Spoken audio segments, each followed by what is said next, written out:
There's a new poll out that honestly should scare the hell out of Biden supporters.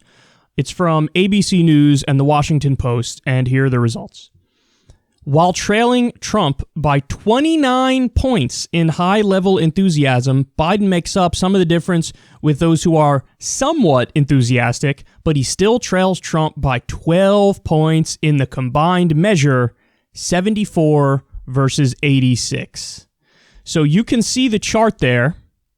Levels of enthusiasm, and then among Trump supporters, 53% of Trump supporters are ride or die, and they are very enthusiastic to vote for and support Donald Trump. 32% are somewhat enthusiastic, and then only 14% are not at all enthusiastic, but they're, like begrudgingly supporting him, and they see like a lot of character flaws, but they still prefer him to the Democrat, and so they'll vote for him and kind of hold their noses. Those numbers are wild, and that actually is right in line with what Trump says whenever he tweets like once a month, like 85% or 90% approval rating in the Republican Party. Thank you. He's beloved by his base. And then you look at Biden supporters, that number is terrifying. 24%. 24% of Biden supporters are very enthusiastic. Trump more than doubles Biden among very enthusiastic people. More than doubles. 49% are somewhat enthusiastic for Biden, and 26% are not so or not at all enthusiastic about voting for Biden. Now, the enthusiasm gap is real. And it matters.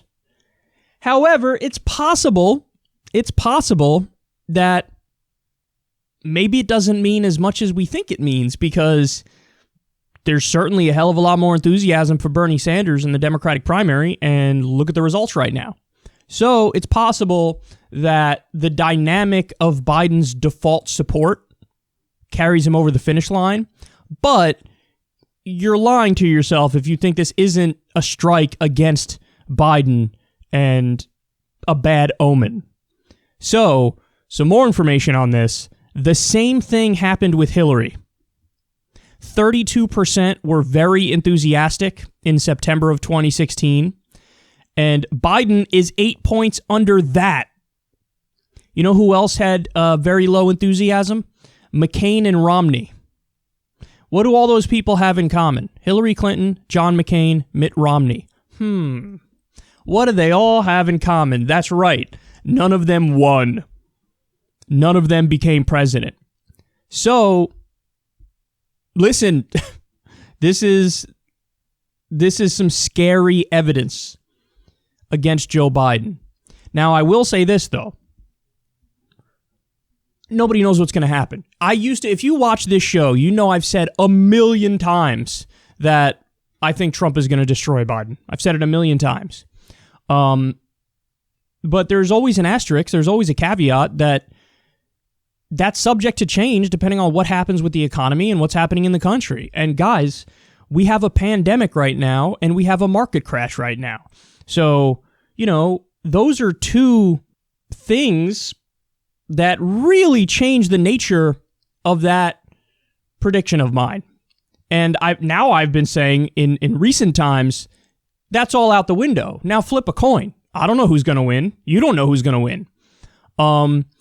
It can go any of a number of ways. There's some historical evidence that during a time of crisis, it favors the incumbent because the public kind of rallies around the leaders in the time of crisis. That's true.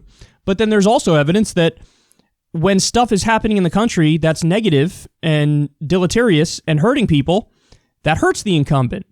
So, if you go back and look at George W. Bush's approval rating after 9/11, and then when he started launching these illegal wars, he had a 80, 90% approval rating at the time right after 9/11. So there's this thing that happens where even though it was a security failure of the Bush administration, and they had warnings, Bin Laden determined to attack inside the U.S., and they couldn't protect us. So they failed miserably, but still the public rallied around, the leader, because sometimes that happens in a time of crisis. But there's other evidence that if there's, a market crash, think of George W. Bush towards the end of his term, and then Obama versus McCain, the market crashing absolutely helped the Democrat, absolutely helped Obama, and absolutely hurt McCain. So it's a little bit of, an up in the air thing. We don't know. Is the crisis so bad that it hurts people so much that they just want change? Or is the crisis so bad that it inspires feelings of patriotism in people so they rally around the leader because we need strong leadership in a time like this? It's tough to tell. There's certainly plenty of evidence, and this is evidence right here, that Biden is a very, very weak candidate, and in fact, he could function like Hillary 2.0, which is the exact dynamic that we had been predicting for a while. But then there's also a reason to believe that Biden overperformed with all of his weaknesses in the primary, so it's possible that he does the exact same thing in the general. We just don't know. There are too many factors. There are too many variables. And what I see is, I think corporate media is overconfident in the same way they were overconfident with Hillary. And they think, like, obviously Biden's going to win because Trump is a disaster and they despise Trump. And then you have left Twitter, who is convinced that there's no way Biden wins and Trump is guaranteed to win. So you have two totally different mindsets. And honestly, at this point, I think they're both wrong. I used to be totally in agreement with left Twitter, and I was one of the leaders of coming out here and saying, I don't think Biden has a chance in hell. But now I'm just agnostic. Now I have no idea. It could go either way. Flip a coin. It could go Biden. It could go Trump. But I think both are wrong. I think corporate media is silly in thinking Trump is definitely going down. I think their anti-Trump animus really influences their thought process on that. But I think left Twitter is wrong in thinking Biden is going to definitely lose, because even if you point to like his cognitive decline, which is real, okay, well, he has it and he's getting through the primary. So I see no reason why he couldn't also get through the general.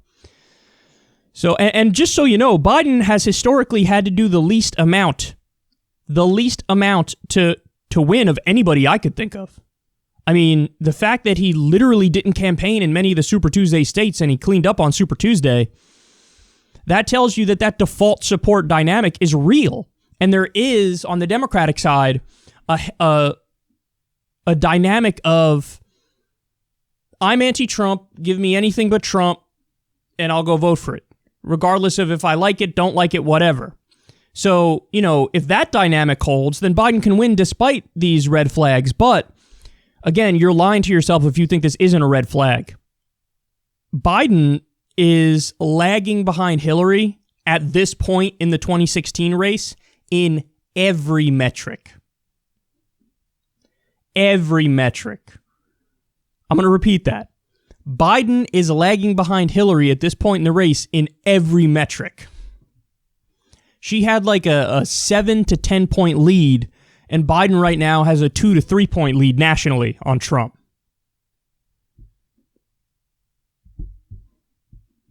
I'm getting a stockpile of red flags right now. And I'm adding another red flag to my stockpile of red flags because there are so many.